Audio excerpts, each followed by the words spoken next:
नमस्कार मित्रों, स्वागत है आपका मेरे इस YouTube चैनल मोहित यादव एजुकेशन पर।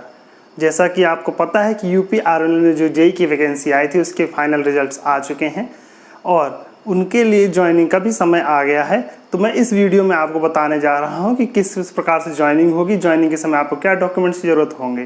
तो सबसे पहले जो भी कैंडिडेट सिलेक्ट हुए हैं उनको मैं अपनी तरफ से बधाई दे देता हूं, और जो सिलेक्ट नहीं हुए हैं उनको निराश होने की कोई आवश्यकता नहीं, क्योंकि फिर से वैकेंसी आ ही चुकी है। आपने अप्लाई भी कर दिया होगा और अप्लाई करने के बाद आप उसकी तैयारी में जुट जाएँ, क्योंकि अगली बार ही आपको जीत मिलेगी, यह आपको निश्चित है। क्योंकि इस बार जो चूक गए हैं उसका पूरा लाभ आपको मिलेगा। आपको तैयारी जितना कर लिए उसके आगे बढ़ सकते हैं। तो शुरू करते हैं आज का टॉपिक। तो आज के टॉपिक में आपको बताऊंगा कि कैसे जो सिलेक्ट हुए हैं उनको किस प्रकार से ज्वाइनिंग करनी है, क्या क्या डॉक्यूमेंट्स लेके आने हैं। तो एक एक चीज़ मैं क्रम से आपको बताते जाऊंगा।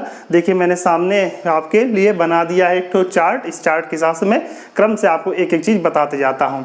तो सबसे पहला जो पॉइंट है वो है joining letter and plant allotment. तो जो आपको ज्वाइनिंग लेटर आएगा वो लगभग 1 महीने, मान लीजिए 1 महीने के अंदर आपको ज्वाइनिंग लेटर आया है, तो मतलब हम ऐसा मान के चल सकते हैं कि आपको अप्रैल के लास्ट तक ज्वाइनिंग लेटर आ जाएगा। ये ज्वाइनिंग लेटर कहाँ से आएगा? ये ज्वाइनिंग लेटर आपको शक्ति भवन से भेजा जाएगा, और ये आपको मेल पर भी आ सकता है और साथ में आपको डाक द्वारा भी भेजा जाएगा। दोनों ही मान्य होंगे और दोनों के एक साथ लेकर आप ज्वाइनिंग कर सकते हैं। यदि किसी कारणवश आपका ज्वाइनिंग लेटर नहीं आता है और आपके फ्रेंड्स में किसी का आ रहा होता है, तो आपको मेल पर भी प्राप्त नहीं होता, तो आप शक्ति भवन में संपर्क कर सकते हैं। साथ ही यहाँ से अगर आपको कोरियर किया गया तो उस कोरियर नंबर से आप ट्रैक भी कर सकते हैं कि आपका ज्वाइनिंग लेटर किस जगह पर पहुंचा है, अगर आपके फ्रेंड्स के ज्वाइनिंग लेटर्स आने शुरू हो गए हैं। तो देखिए, आपको जो ज्वाइनिंग लेटर प्राप्त होगा उसमें आपको लगभग सारी डिटेल्स दी होगी कि आपको कौन कौन से डॉक्यूमेंट्स चाहिए, आपको कौन सा प्लांट अलॉट हुआ है, और आपको सेवा संबंधित सभी प्रकार की शर्तें उसमें मेंशन होगी। मतलब आप किन किन शर्तों के अधीन निगम में जॉब कर रहे होंगे, तो उन सभी जानकारी आपको मिलती रहेगी। ठीक फ्रेंड्स, तो उसमें देखिए प्लांट अलॉटमेंट। देखिए, प्लांट अलॉटमेंट होगा, जैसे आपका ज्वाइनिंग लेटर होगा उस ज्वाइनिंग लेटर में आपको प्लांट दिया होगा कि आपको किस प्लांट में जाके ज्वाइन करना है, और उसी प्लांट में जाके आपको ज्वाइन करना है। कहने का मतलब है कि आपकी ज्वाइनिंग जो होगी शक्ति भवन या किसी मुख्यालय विशेष पर नहीं होगी, बल्कि उस प्लांट में होगी जिस प्लांट पे आपको अलॉट किया जाएगा। ये अनपरा, ओबरा, पनकी, हरदुआगंज, जवाहरपुरम, पारीछा या जो भी प्लांट है, मैंने आपको पहले के वीडियोस में बताया है कि निगम के अपने कौन कौन से प्लांट्स हैं, उन सभी किसी प्लांट पे आपकी ज्वाइनिंग हो सकती है। तो उस जो आपको दिया जाएगा ज्वाइनिंग लेटर, उसमें आपका प्लांट भी अलॉट होगा। मोस्टली जो प्लांट अलॉट होता है वो आपके घर के पास जो होता है उसी को अलॉट किया जाता है। उदाहरण के लिए जो पूर्वांचल में होते हैं उनको अनपरा, ओबरा मिलने के चांसेस होते हैं, और जो पश्चिमांचल में होते हैं उनको हरदुआगंज, जवाहरपुरम या इसी प्रकार की पोस्टिंग दी जाती है। लेकिन ऐसा हमेशा आवश्यक नहीं कि आपको घर के पास का ही प्लांट मिलेगा, मोस्ट ऑफ द केसेस वैसा मिलता है। ठीक, तो जो आपको प्लांट अलॉटमेंट होगा वो उसी के हिसाब से होगा। ठीक, तो आपको उन्हीं ज्वाइनिंग लेटर्स को लेकर के और वो जो डॉक्यूमेंट्स हैं और जो अपने बॉन्ड पेपर है वो सारी चीज़ें लेकर के आपको जो उसमें तारीख दी होगी उस तारीख पर आपको आकर अपने प्लांट में ज्वाइनिंग करना होगा। तो ज्वाइनिंग आप of the plant, joining at the plant उसी तरीके से उसमें हो जाएगी। तो आपको यह ध्यान रखना है कि आपको उसी प्लांट पर जाकर ज्वाइन करना है, सारे डॉक्यूमेंट्स ले करके।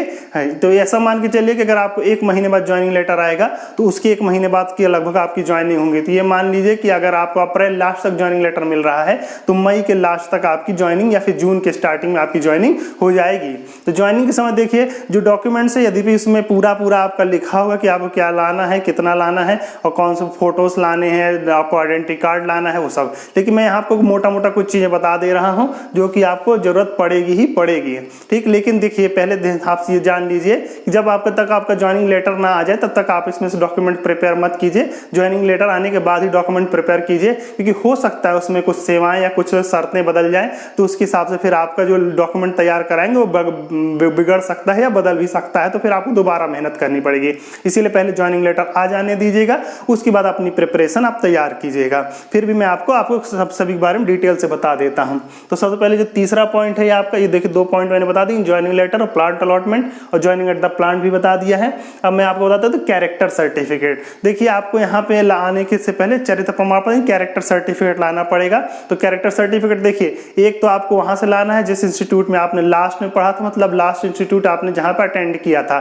जिसने डिप्लोमा किया करके छोड़ दिया है तो वो डिप्लोमा के वहां से अपना एक चरित्र प्रमाण पत्र लेकर आएंगे, और जिन्होंने उसके बाद बीटेक कर लिया तो वहां बीटेक से लेके आएंगे। यानी जहां पर भी आपने अंतिम एजुकेशन प्राप्त की है उस जगह से आप अपना चरित्र प्रमाण पत्र लेकर आएंगे। उसके अलावा 2 कैरेक्टर सर्टिफिकेट आपको गेजेटेड ऑफिसर से लेकर आने हैं। मतलब एक तरीके से मान के चलिए कि आपको 3 कैरेक्टर सर्टिफिकेट लाने हैं, 2 आपको गेजेटेड ऑफिसर से लेके आना है और एक आप अपने कॉलेज से लेकर आना है जहां पे आपने लास्ट में पढ़ाई की थी। तो कॉलेज का तो उनके पास प्रोफार्मा होता है, गेजेटेड ऑफिसर के पास भी हो सकता है उनका प्रोफार्मा हो, नहीं हो तो मार्केट में चरित्र प्रमाण पत्र का प्रोफार्मा मिलता है। आप उस प्रोफार्मा को लेकर के भर के किसी गेजेटेड ऑफिसर से उसको साइन करा के ला सकते हैं। यहाँ आपको यह ध्यान रखना है कि जो गेजेटेड ऑफिसर है वो आपका संबंधी या रक्त संबंधी नहीं होना चाहिए। ठीक, तो ये आपको ध्यान रखना है।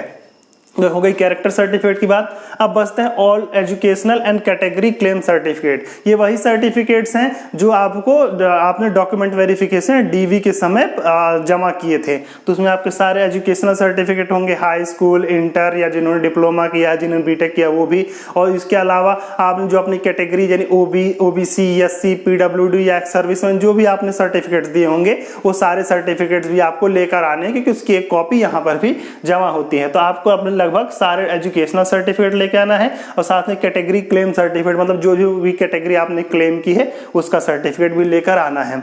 5वें नंबर पे पॉइंट है NOC and relieving from pre employer. यदि आप पहले से किसी एम्प्लॉयर के यहाँ जॉब कर रहे हैं या आपने जॉब छोड़ दी है तो वहां से आपको एनओसी भी लेके आनी है और रिलीविंग सर्टिफिकेट भी लेकर आना है। एनओसी मतलब होता है कि नो ऑब्जेक्शन सर्टिफिकेट, मतलब उनको आपको किसी अन्य स्थान पर जॉब करने में किसी प्रकार का उनको आपत्ति नहीं है। और रिलीविंग सर्टिफिकेट जब आप जॉब छोड़ देते तो आपको एक रिलीविंग सर्टिफिकेट मिलता है, वो भी लेकर आना होता है। वो प्री एम्प्लॉयर से होता है, NOC and relieving certificate from pre employer, जहां पर आप पहले से जॉब कर रहे होते हैं। अगर आप प्राइवेट में जॉब कर रहे हैं तो प्राइवेट से लेकर आना है, और अगर गवर्नमेंट में किसी जगह जॉब कर रहे हो या फिर सेमी गवर्नमेंट में जॉब कर रहे हैं, किसी भी जगह जॉब कर रहे हैं तो वहां से आपको रिलीविंग सर्टिफिकेट उसका एनओसी भी लेकर आना होगा।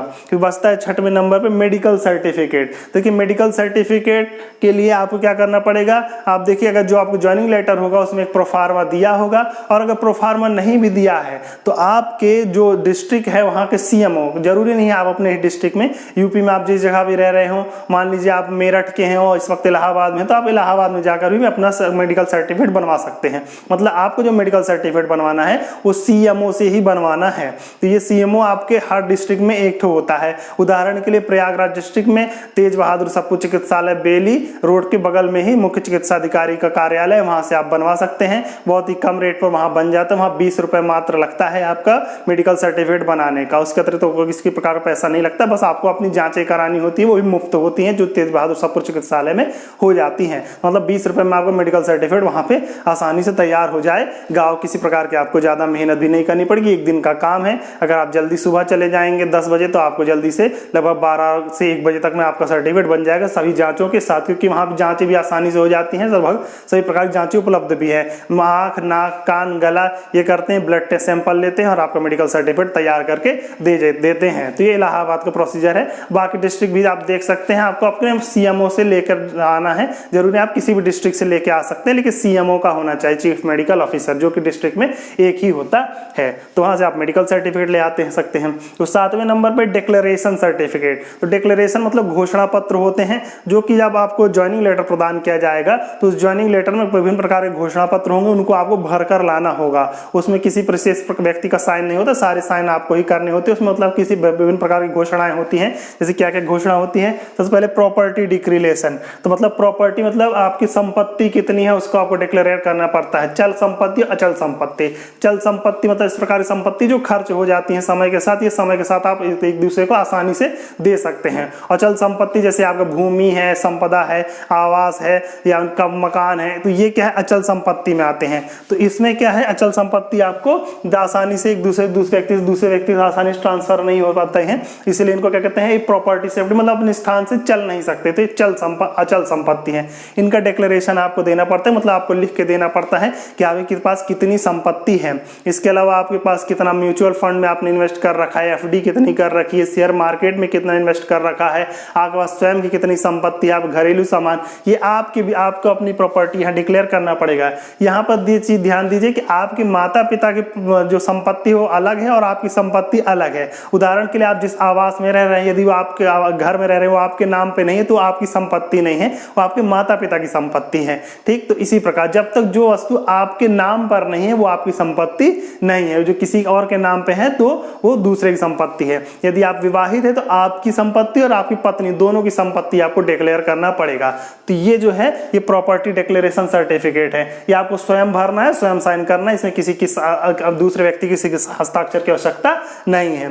दूसरा जो आपको घोषणा पत्र साइन करना पड़ेगा वो वन वाइफ सर्टिफिकेट, मतलब यदि आप विवाहित हैं, यदि न विवाहित नहीं है तो कोई दिक्कत नहीं, यदि आप विवाहित है तो आपको यह डिक्लेयर करना पड़ेगा कि आपकी केवल एक जीवित पत्नी है, एक से अधिक आपकी पत्नियां नहीं है। और जो फीमेल कैंडिडेट है उनको यह डिक्लेयर करना पड़ेगा कि उन्होंने किसी ऐसे व्यक्ति से विवाह नहीं किया जिसकी पहले से ही कोई पत्नी थी। कहने का तात्पर्य यह है कि जो पुरुष है उसकी एक से अधिक पत्नियां नहीं होनी चाहिए और किसी महिला को ऐसे पुरुष से विवाह नहीं होना चाहिए जिसकी पहले से एक पत्नी जीवित रही हो। तीसरा जो नो पॉलिटिकल रिलेशन, आपको घोषणा पत्र साइन करना पड़ेगा जिसमें यह होगा कि आपको किसी भी राजनीतिक दल से अथवा किसी राजनीतिक व्यक्ति से किसी प्रकार का कोई संबंध नहीं है, तो इससे संबंधित आपको एक डिक्लेरेशन साइन करना पड़ेगा। और साथ में एक होगा उसमें पूर्ववत सत्यापन का एक घोषणा पत्र होगा जिसमें पिछले 5 साल का अपना रिकॉर्ड आपको बताना पड़ेगा, मतलब पिछले 5 सालों में आप किस किस स्थान पर रहे, आपने क्या क्या किया। तो एक तरीके से आपसे 5 साल का रिकॉर्ड होता है जिसके आधार पर आपके पूर्ववत सत्यापन किया जाता है, आपका पुलिस वेरिफिकेशन किया जाता है। यदि पुलिस वेरिफिकेशन यहाँ अलग प्रक्रिया है, अन्य विभागों में पहले पुलिस वेरिफिकेशन होता है फिर ज्वाइनिंग होती है, यहाँ पर पहले आपकी ज्वाइनिंग हो जाएगी, उसके बाद अपना पुलिस वेरिफिकेशन आप करवा लीजिएगा। वो साल भर के अंदर 5 साल के अंदर, मतलब रेगुलराइजेशन, मतलब आपका नियमितीकरण होने से पहले आपको पुलिस वेरिफिकेशन आवश्यक होता है, वो आप निगम में आने के बाद भी करा सकते हैं। तो ये मेनली आपके डिक्लेरेशन होते हैं, इन सब में आपको खुद को ही साइन करना होता है, किसी दूसरे को साइन करने की आवश्यकता नहीं होती है। अब जो आते हैं 8वां पॉइंट है बॉन्ड पेपर।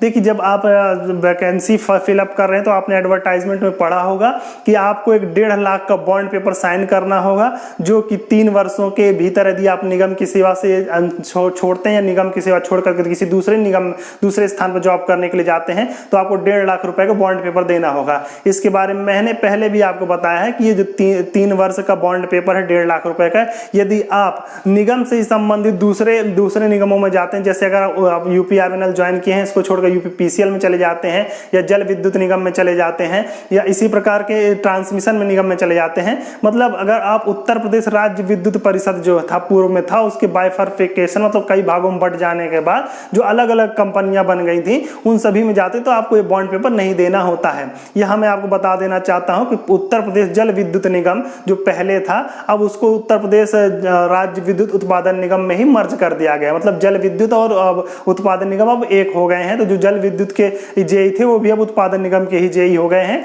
जिसकी पहले अलग अलग वैकेंसी आती थी, वो एक ही वैकेंसी दोनों आया करेगी और एक ही दोनों का निगम एक ही हो गया है। तो इसमें बॉन्ड पेपर आपको साइन करना है। इसके अलावा ये बॉन्ड की छूट देखिए कहाँ है, यदि आप यूपीआरएनएल से यूपीपीसीएल में जाते हैं, यूपी ट्रांसमिशन निगम में जाते हैं, उस जगह पे आपको बॉन्ड पेपर नहीं देना होगा। इसके अतिरिक्त यदि आप लोक सेवा आयोग मतलब उत्तर प्रदेश लोक सेवा आयोग प्रयागराज या फिर संघ लोक सेवा आयोग नई दिल्ली, इनके द्वारा कोई वैकेंसी निकाली जाती है, उसमें आप सिलेक्ट हो जाते हैं और निगम छोड़कर जाते तो उस अवस्था में भी आपको बॉन्ड पेपर की 1.5 लाख की राशि नहीं देनी पड़ेगी। यदि इनके अलावा आप कहीं जाते हैं तो आपको 1.5 लाख रुपए की राशि आपको निगम को देनी पड़ेगी, उसके बाद ही आपको यहाँ से एनओसी सर्टिफिकेट मिल पाएगा। तो 3 साल तक आप जॉब को नहीं छोड़ सकते हैं बिना 1.5 लाख रुपए दिए, कुछ स्थितियों को छोड़कर जो मैंने पहले से ही आपको बता दिया। तो ये बॉन्ड पेपर बनेगा कैसे, तो देखिए बॉन्ड पेपर बनने का तरीका देखिए क्या है। जो उत्तर प्रदेश के निवासी हैं तो उनके लिए यह तरीका है कि आपके पास होता कि आपके किसी संबंधी के पास 1.5 लाख रुपए की संपत्ति होनी चाहिए। तो उसके आधार पर सबसे पहले उसका एक हैसियत प्रमाण पत्र बनता है जो कि कचहरी में बनता है। उसमें यह दिखाया जाता है कि हाँ इस व्यक्ति के पास क्या है 1.5 लाख रुपए की राशि है। मतलब यदि आपके पास स्वयं के पास 1.5 लाख रुपए है या 1.5 लाख रुपए की संपत्ति संपत्ति है, आपके आवास, भूमि, तो आप स्वयं खुद के गारंटर बन सकते हैं। उन्हें प्रतिभू कहा जाता है या गारंटर कहा जाता है। ठीक, तो अगर आपके पास स्वयं की संपत्ति है तो तब तो ठीक है, नहीं है तो आप अपने किसी सगे संबंधी जैसे माता पिता, दादा दादी, मामा मामी, चाचा चाची अथवा कोई भी व्यक्ति जो आपकी जिम्मेदारी लेने में सक्षम हो, आपका गारंटर या प्रतिभू बन सकता है। तो उसका सबसे पहले हैसियत प्रमाण पत्र बनेगा। उस हैसियत प्रमाण पत्र बनने के पश्चात इसका एक बॉन्ड पेपर होता है जिसका प्रोफार्मा आपको ज्वाइनिंग लेटर में ही होगा, उसमें सब कुछ लिखा होता है। उस ज्वाइनिंग लेटर पे ही आपके साथ आपको हैसियत प्रमाण पत्र और जो बॉन्ड पेपर है उसको स्टैम्प पेपर पर टाइप करवा करके आपको प्रथम श्रेणी के मजिस्ट्रेट के सामने साइन करने होंगे और उसी बॉन्ड पेपर को लेकर आना होगा। तो इस तरीके से आप अपना बॉन्ड पेपर ले आकर के यहाँ जमा कर सकते हैं। जब तक आप बॉन्ड पेपर लेकर नहीं आएंगे तब तक आपकी ज्वाइनिंग नहीं होगी। अब उनके लिए, उन कैंडिडेट्स के लिए जो कैंडिडेट्स उत्तर प्रदेश के नहीं हैं या ठीक, तो उनको क्या करना पड़ेगा, उनको अपने किसी ऐसे सगे संबंधी को ढूंढना होगा जिनकी संपत्ति उत्तर प्रदेश में है। ठीक, तो और उनको लेने के पश्चात अगर आप उनकी संपत्ति उत्तर प्रदेश में है तो उनका हैसियत प्रमाण पत्र बनेगा, उसके बाद उनका बॉन्ड पेपर बनेगा और उस बॉन्ड पेपर को श्रेणी मजिस्ट्रेट के सामने साइन कराना होगा। तो ये कराना होगा। लेकिन यदि कोई ऐसे कैंडिडेट है जिनके पास उत्तर प्रदेश में संपत्ति नहीं है, ना ही उनके किसी ना ही उनके किसी सगे संबंधी की संपत्ति है, मतलब उनका कोई ऐसा गारंटर प्राप्त नहीं हो रहा है जो कि उनके बॉन्ड पेपर पे को साइन करते हुए तैयार कर सके, तो ऐसी स्थिति में आपको क्या करना है, ऐसी स्थिति में आपके पास 1.5 लाख रुपए होने चाहिए। तो अगर आपके पास 1.5 लाख रुपए हैं तो आप उसको आगे निगम में जब आएंगे तो उसकी एक एफडी कर दी जाएगी और वो एफडी निगम के पास जमा रहेगी। और जब आपका 3 वर्ष का कार्यकाल पूरा हो जाएगा तो वो एफडी आपको वापस कर दी जाएगी। ठीक, तो इस तरीके से, और जीएसटी सहित एफडी देनी पड़ेगी। ध्यान रखिए कि आपको 1.5 लाख रुपए प्लस उसमें जो जीएसटी लगती है उस जीएसटी सहित आपको एफडी का खर्च देना पड़ेगा और वो निगम के पास जमा रहेगी और 3 साल पूरे हो जाने के पश्चात वो आपको एफडी वापस कर दी जाएगी। कहीं कहीं स्थितियों में यदि आपके पास 1.5 लाख रुपए भी नहीं हो पाते तो डॉक्यूमेंट भी जमा करने का प्राविधान है, लेकिन अब जो डॉक्यूमेंट जमा करने का प्राविधान था वो धीरे धीरे समाप्त किया जा रहा है और इसलिए आप अपनी तैयारी ये मान के चलिए पहले आप बॉन्ड पेपर लाने की कोशिश कीजिए, क्योंकि उसमें किसी प्रकार का आपको पैसा नहीं फंसेगा। आप आसानी जो संपत्ति है उसको हैसियत प्रमाण पत्र में दिखाते हुए बॉन्ड पेपर बनवा करके ले आ सकते हैं, तो उसमें आप किसी प्रकार पैसा फंसेगा नहीं। दूसरा तरीका यह है कि आप अपने 1.5 लाख रुपए का एफडी करवानी पड़ेगी आपको निगम के नाम पे, तो उसको जमा करेंगे तो उससे आपको बॉन्ड पेपर एक तरीके से बॉन्ड हो जाएगा 1.5 लाख रुपए का। और जो डॉक्यूमेंट रखने की बात है, डॉक्यूमेंट भी आप जमा कर सकते हैं, लेकिन डॉक्यूमेंट रखने वाला हर जगह एप्लीकेबल होगा कि नहीं, इसमें थोड़ा सा संशय बना रहता है। इसीलिए ये दोनों स्थितियां सबसे अधिक सरल है। सबसे पहले तो बॉन्ड पेपर बनवा लीजिए संभव हो सके तो, नहीं तो फिर आप 1.5 लाख रुपए की व्यवस्था कर लीजिए जो कि आपको ऐसा बॉन्ड मनी आपको यहाँ पे जमा करना होगा। तो ये आपका बॉन्ड पेपर के विषय में जानकारी हो गई। तो 1.5 लाख रुपए का बॉन्ड है आपको 3 वर्षों के लिए। अब यहाँ ध्यान रख लीजिए 3 वर्षों में आपको ट्रेनिंग का समय इंक्लूड नहीं है, तो आपको 1 साल जो ट्रेनिंग का समय है उसको हटाने के पश्चात 3 साल, मतलब टोटल आपको 4 साल यहाँ पर ट्रेनिंग आपको रखना पड़ेगा। उसके बाद अगर आप छोड़ते हैं तो आपको बॉन्ड पेपर से छूट से मतलब निजात मिलेगी, अन्यथा नहीं। पहले यह बॉन्ड पेपर 2 लाख रुपए का हुआ करता था और 5 साल के बॉन्ड पेपर हुआ करता था, जो कि हम 2016 बैच 2014 बैच के लिए ये नियम था। तो अभी भी हम लोग का बॉन्ड चल रहा है, लगभग 24 मई 2016 को हम लोग को 6 साल कंप्लीट हो जाएंगे और हम लोग का बॉन्ड समाप्त हो जाएगा। लेकिन आपके लिए मात्र 3 साल का है और 1.5 लाख रुपए का, मतलब पहले से बॉन्ड मनी क्या है कम कर दी गई है और समय भी कम कर दिया गया है। अब जो कुछ बच्चे उन्होंने पूछा था बैंक अकाउंट के विषय में पूछा था, तो यदि देखिए बैंक अकाउंट के लिए कोई मतलब यहाँ पे ऐसी कोई स्ट्रिक्टनेस नहीं है कि आपको इसी बैंक में अकाउंट होना चाहिए तभी आपकी सैलरी आएगी।